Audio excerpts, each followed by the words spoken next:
있습니다. 잠시 말씀 좀 나눌 수 있을까요? 네? 무슨 일로? 이번 달 관리비는 벌써 입금해드렸을 텐데. 아니요, 관리비 문제가 아니라 꽃가게에 자주 왔다 갔다 하시는 할머님이 한 분 계시죠? 할머니요? 손님 중에 말씀하시는 건가요? 아, 손님은 아닌 것 같고 오늘 아침에도 왔다 가셨다는데. 저희 시어머님이요? 네, 자주 가게에 오시기는 하는데 저희 어머님이 무슨 실수라도 했나요? 오늘 아침 10시에 우리 건물 시설 관리하는 분에게 할머님께서 간식을 먹으라고 가져다 주셨나 봐요. 집에서 떡을 가져오셨다고 하는데 그거 받고 나서 나중에 확인해봤더니 파란 곰팡이가 잔뜩 피어 있었다고 하네요. 네? 곰팡이요? 아니, 어머님이 그런 걸 왜 먹으라고 주셨을까? 일단 너무 죄송합니다. 제가 다시는 이런 일이 없도록 할게요. 먹다가 조금 나온 것도 아니고 떡이 완전 다 상해 있었다고 하더라고요. 무슨 이유로 그런 걸 주셨는지 저희 입장에서야 알 길이 없으나 앞으로는 간식 같은 건 안 챙겨주셔도 될 것 같습니다. 원래 근무 중에 그런 걸 받아먹는 것 자체가 안 되는 일이라서요. 네, 정말 죄송합니다. 어머님이 뭔가 착각을 하셔서 그랬나 봐요. 버리는 거랑 드릴 거랑 헷갈리셨나? 제가 다시는 이런 일이 없도록 말씀 잘해놓겠습니다. 정말 죄송해요. 아닙니다. 꼭 좀 말씀 전달 부탁드려요. 네, 죄송합니다. 들어가세요. 저는 10여 년 전부터 작은 꽃가게를 운영하고 있습니다. 원래는 다른 동네에서 가게를 하고 있었는데 작년 봄에 지금 하고 있는 자리로 매장을 옮기게 되었어요.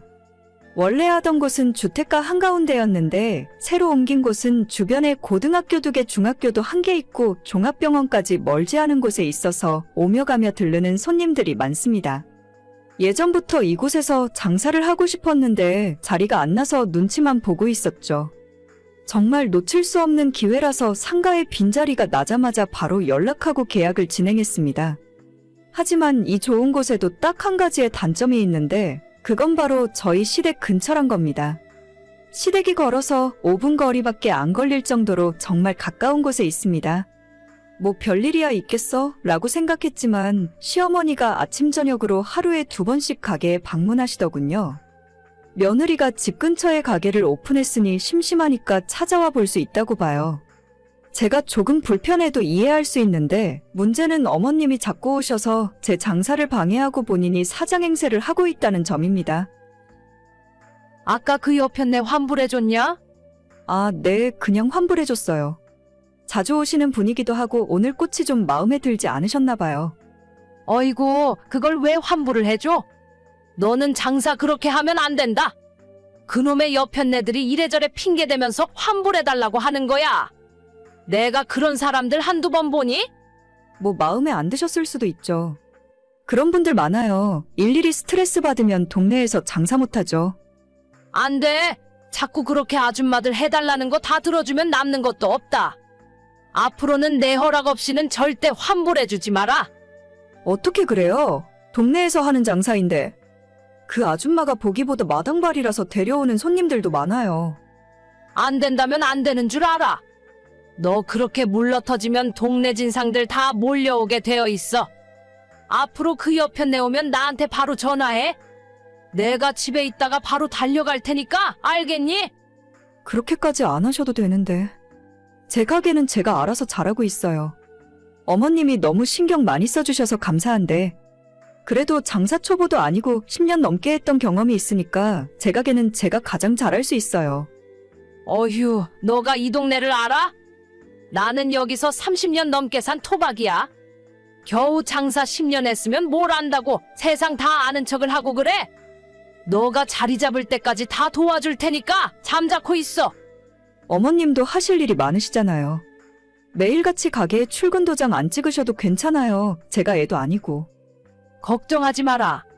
내가 어디 나가서 일 다니는 사람도 아니고 집안일은 너가 걱정 안 해줘도 알아서 똑부러지게 하고 있으니까 너네 가게 한두 시간 나가서 봐주는 것 정도는 어려울 것도 없어. 저는 정말 괜찮은데. 내가 돈 달라고 안 할 테니까 해준다 그럴 때 가만히 있어. 이 동네에 얼마나 이상한 사람이 많은 줄 아니? 진상들 걸을 사람 거르고 자리 잡을 때까지 도와줄 테니까 부담 가질 필요 없다. 진상은 시어머니가 이 동네에서 가장 진상인 것 같더라고요.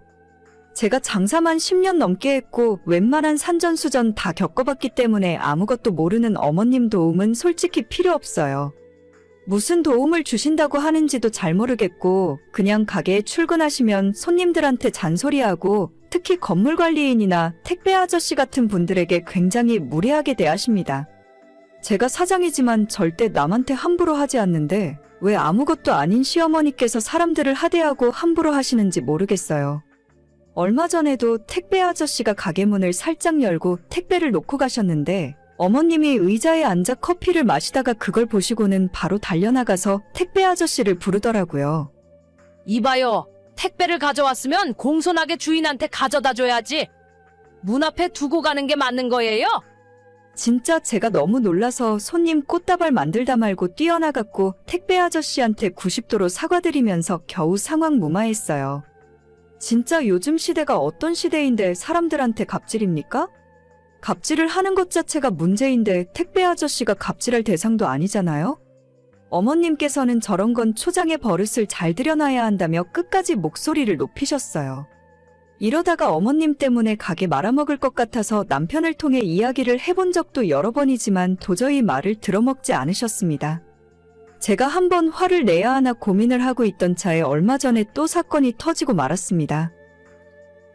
어머님, 아까 가게에 잠깐 나오셨을 때 무슨 일 있었어요? 무슨 일? 아니 아무 일도 없었는데. 아니, 제가 화장실 갔다 온 사이에 이 근처 박스 줍는 할머니한테 뭐라고 하셨죠? 할머님께서 아까는 죄송했다며 저한테 음료수 사다 주면서 사과하고 가시던데 대체 어머님 무슨 짓을 하신 거예요? 아, 그 할망구? 별거 아니야. 내가 다 이야기해놨으니까 앞으로 종종 음료수 사다 주고 인사하러 올 거다. 네? 제가 저 할머니한테 음료수를 왜 얻어먹어요? 대체 어머님이 뭐라고 하셨길래 저분이 저한테 미안하다 사과를 하시는데요? 아니, 솔직히 그렇잖냐. 너네 가게에서 하루에 나오는 박스 쓰레기가 얼마나 많니? 그거 다 그 할망구가 가져가는데 생전 뭐 하나 가져와서 고맙다고 인사하는 꼴을 못 봤다. 그게 어디 사람이 할 도리니? 그래서 어머님이 그 할머니한테 음료수 사오라고 한 거예요? 그래, 앞으로 종종 음료수 사서 가져오라고 했어. 여름에는 아이스크림도 사오고 그럴 거다. 세상에 공짜가 어디 있니? 남의 가게에서 박스 가져다가 팔아서 돈 벌었으면 원래 그 정도 인사치레는 해야 하는 거야. 와, 진짜 놀부도 울고 가겠네요. 어머니, 제가 마지막으로 당부드리는데 앞으로 저희 가게 나오지 말아주세요. 저 이제는 진짜 못 참을 것 같아요. 무슨 소리야? 공짜 음료수 먹게 해줬더니 고맙다고 하지는 못할 망정. 어머님, 저거 박스 가져가봤자 저 할머니가 하루에 얼마 버시는지 아세요? 그걸 그렇게 받아먹어야 속이 시원하시겠어요? 저 진짜 어머님 창피해서 얼굴을 못 들고 다녀요. 손님들이 다들 어머님 부담스러워서 못 오겠다고 어머님 안 계실 시간이 언제냐고 물어봐요. 어이구, 지들이 뭔가 캥기는 게 있으니까 그러지. 떳떳하면 나를 무서워할 일이 뭐가 있어? 똥이 무서워서 피해요. 더러워서 피하는 거지. 어머님 진짜 마지막 경고 드리는데 저희 가게 다시는 나오지 말아주세요. 남편한테도 이야기했고 이젠 더 이상 말로 안 해요. 야, 나도 안 가. 내가 그렇게 한가한 사람인 줄 알아? 장사라고 개뿔도 모르길래 알려주려고 나갔더니 은혜도 모르고 있네. 은혜고 뭐고 앞으로 한 번만 더 가게 나와서 사람들 괴롭히시면 어머님이랑 인연 끊고 평생 안 보고 살 테니까 그렇게 아세요. 그래도 시어머니라고 참고 있었는데 정말 세상에 이런 인간 말종이 또 있을까 싶었습니다. 사장은 전데 왜 시어머니가 오만 사람들에게 갑질을 하는 건지. 남편도 자기 엄마가 그런 성격인 줄 몰랐다며 놀랐고 저 역시도 시모의 본성을 알게 된 것 같아서 마음이 싱숭생숭하네요. 한바탕 싸우고 나니 어머님이 다시 가게로 출근하는 일은 없어졌습니다. 요즘 세상이 어떤 세상인데 남한테 그렇게 함부로 하는지 모르겠어요. 건물관리인 분들과도 오해 다 풀고 원만히 지내고 있고 택배 아저씨와 박스 줍는 할머니한테도 우리 어머님이 했던 실수를 정식으로 사과했습니다. 동환이한테 이야기는 들었다. 갑자기 이게 무슨 일이래니? 사돈댁 그 건강하시던 분이 어떻게 된 거야? 저도 잘 모르겠어요. 지병이 있던 것도 아닌데 지난달에 동네 아주머니들이랑 부산 여행까지 잘 다녀오셨는데도 이게 무슨 일인지. 아무튼 지금 병원 내려가는 중이라서 제가 엄마 상태 보고 다시 연락드릴게요. 경황이 없어서 지금 정신이 하나도 없네요. 그래, 별일 아닐 거야. 딸 얼굴 보면 금방 좋아지시겠지? 너도 괜히 이상한 생각하지 말고 마음 단단히 먹고, 알았지? 네, 어머님. 나중에 다시 연락드릴게요. 건강하시던 저희 친정엄마가 갑자기 쓰러졌다는 소식을 듣고 정말 정신없이 친정으로 달려 내려갔어요. 손이 너무 덜덜 떨려서 운전대를 잡지도 못했고 남편이 대신 운전해주는 차 조수석에 앉아서 우리 엄마가 무사하기만을 기도하고 있었죠. 3년 전에 아빠 먼저 돌아가시고 한동안 많이 힘들어 하셨는데 그래도 올해 들어서는 조금 괜찮아지셨는지 웃는 것도 많이 늘어나셨고 원래 예전부터 좋아하시던 등산도 주말마다 다니시는 것 같더라고요. 제가 집안에서 외동딸이지만 먼 곳으로 시집와서 따로 살고 있었기 때문에 엄마가 혼자 된 이후로는 자꾸 마음이 쓰였고 자주 찾아뵙지 못해서 죄송한 마음이었습니다. 지난달 동네 친구분들이랑 부산 여행 간다고 해서 용돈도 많이 드렸고 재미있게 잘 놀다가 오셨는데 갑자기 쓰러졌다는 연락을 받으니 이게 무슨 일인가 싶더라고요. 혈압이 좀 있으셔서 예전부터 약을 드시긴 했지만 그래도 아직 엄마 나이가 70대 초반이라서 괜찮을 거라 생각했습니다. 하루 2시간 걸리는 병원으로 내려가면서 얼마나 빌고 또 빌었는지 몰라요.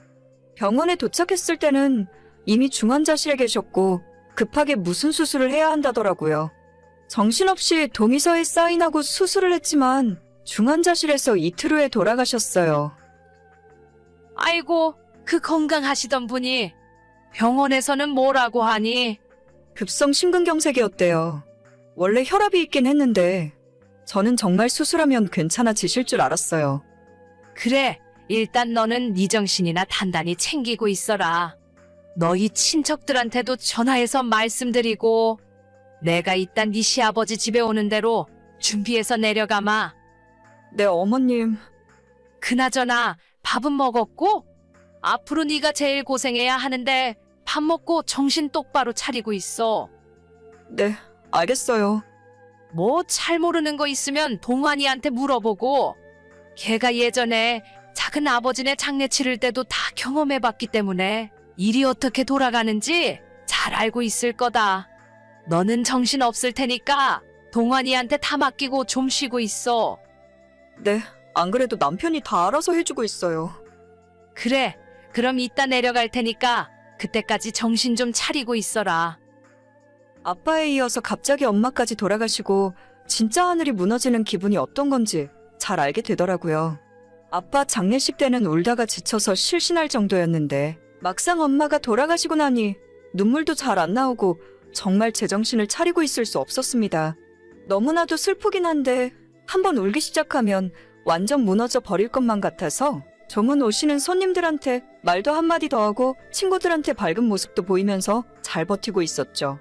물론 마지막 발인할 때는 정말 기절하기 직전까지 울었지만 그래도 제가 끝까지 정신 똑바로 차리고 있던 덕분에 엄마의 장례식까지 잘 마무리할 수 있었습니다. 나중에 주변에서 독하다 아니면 대단하다는 말이 들리기도 했지만 그런 건 신경 쓰지 않았어요. 아빠 돌아가셨을 때는 엄마가 있었지만 엄마 돌아가셨을 때는 저까지 쓰러져 버리면 안 될 것 같아서 끝까지 참았던 거니까요. 집에 돌아와서 회사에서 줬던 휴가도 다 쓰고 바로 정상적으로 출근하며 지내고 있었습니다. 속으로는 너무 슬프고 순간순간 미칠 것 같았지만 애써 참으며 태어난 척하고 있었죠. 너는 정말 독하고 대단하다. 어떻게 발인하는 날까지 눈물 한 방울 안 흘리고 참고 있을 수가 있니? 저도 안 보이는 곳에서 혼자 울었어요. 다들 너무 걱정해 주셔서 괜히 그 앞에서 눈물 보이기 민망하더라고요. 그랬니? 나는 너가 정말 바늘로 찔러도 피 한 방울 안 나오는 사람인 줄 알았어. 아무튼 이제 다 끝났으니 하는 이야기지만 평소 앓던 지병 같은 것도 없다가 그렇게 가시는 것도 일종의 복이라고 생각해라. 길게 아프고 병치레 하면 산 사람도 고통이고 가족들도 너무 힘든 거야. 네, 무슨 말씀이신지 알아요. 그래, 너는 똑똑한 애니까 내가 하는 말이 어떤 의미인지 알아들을 거다. 아무튼 이제 산 사람은 또 열심히 살아야지. 너희 어머니 혼자 사시던 집이나 주변 정리는 다 끝난 거야? 아직 그대로 있어요. 도저히 건드릴 수가 없어서 그냥 두고 있는데 시간을 두고 천천히 정리하려고요. 뭐 지금 당장은 쉽지는 않겠지. 그런데 뭐 하나만 물어보자. 내 말에 오해는 하지 말고 사돈댁 혼자 사시던 집이 전세니? 아니면 자가였니? 10년째 자가로 살고 계셨죠. 그래? 그 동네 집값이 꽤 비싸던데 대출은 남아있고. 아직 그런 것까지는 자세히 모르겠어요. 이제 곧 내려가서 한번 확인해 보려고요. 그런데 갑자기 그건 왜 물어보시는 거죠? 아니야, 그냥 내가 궁금해서 그러지. 아직 정신 없을 텐데 너한테 이런 거 물어봐서 미안하다.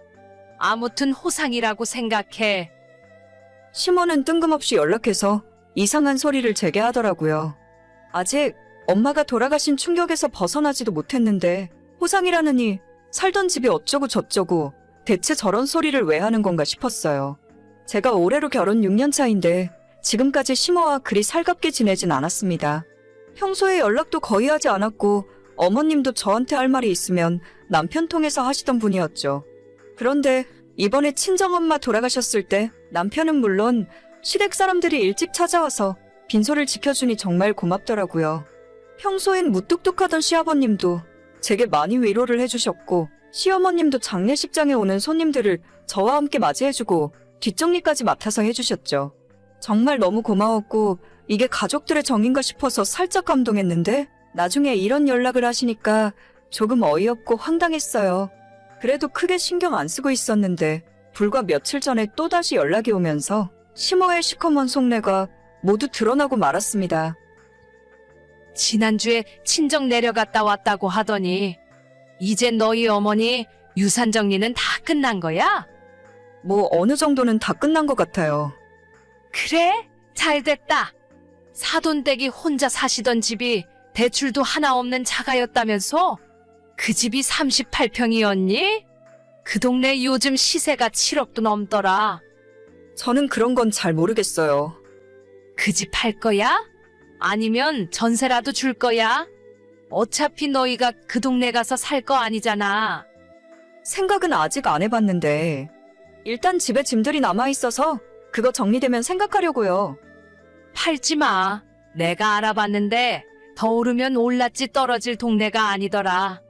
그냥 전세 줘. 전세 주고 그 전세금으로 너희들도 이번 기회에 전세 끝내고 집장만 하고, 네, 생각해볼게요. 그리고 혹시나 돈 남으면 나한테 1억만 빌려줄 수 있어? 우리가 이번에 상가를 하나 살까 하는데 현금이 좀 부족해서 말이야.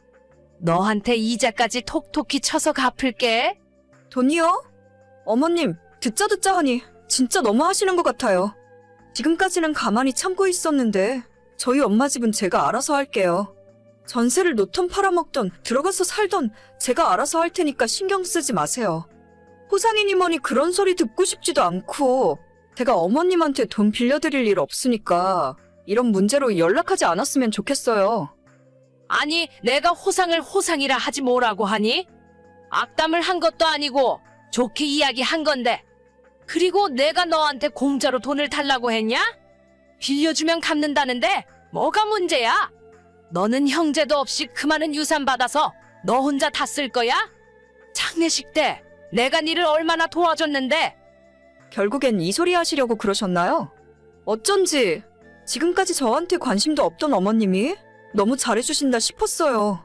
그때 와서 3일 동안 일하셨던 거 일당 쳐서 보내드릴 테니까 계좌번호 남겨주세요. 그러면 계산 끝이니까 앞으로 저한테 돈 이야기 할 생각 하지도 마셨으면 좋겠네요. 너 진짜 가족끼리 1억이냐? 가족은 무슨 놈의 가족입니까? 진짜 저런 사람들한테 순간적으로나마 좋은 마음이 들었던 제가 바보 같네요. 힘들 때 도와주길래 방심했는데 역시는 역시였습니다. 나중에 남편에게 시모와 나눴던 이야기를 보여주면서 당신 엄마가 돈 달라고 하는데 어떻게 생각하냐고 했더니 절대 줄 생각하지도 말라네요. 남편은 사남매 중에 막내 아들인데 옛날부터 시댁과 살짝 거리를 두고 있었어요. 저희 친정부모님에게 받은 유산을 어떻게 하던지 자기는 신경 전혀 안 쓸 테니까 천천히 저보고 알아서 하라네요. 지금은 그 집에 남아있는 엄마의 물건들을 처분하기가 힘들어서 당분간 그대로 둘 생각이에요. 조금 괜찮아지면 짐을 다 빼고 새를 놓을 겁니다. 시모 말대로 저희가 결혼하고 지금까지 집 없이 전세로 살고 있기 때문에 그 돈을 저희 집 사는데 보탤지 어떻게 해야 할지 남편이랑 차차 상의하려고요. 이제 진짜 우리 가족이라고 할 사람은 남편과 우리 딸 하나가 전부인 것 같아요. 이번에 친정엄마 장례식 도와주는 걸 보면서 아무리 사이 안 좋던 시부모라도 역시 가족은 가족이구나 싶었었는데 그 마음이 완전 틀렸습니다. 다른 사람들 전혀 신경 안 쓰고 우리 세 식구만 생각할 거예요. 하다하다 시부모가 사돈 집 유산까지 노릴 줄은 꿈에도 몰랐네요. 오늘의 사연은 여기까지입니다. 구독과 좋아요, 알림 설정은 많은 힘이 됩니다. 다들 행복하시고 좋은 하루 되세요.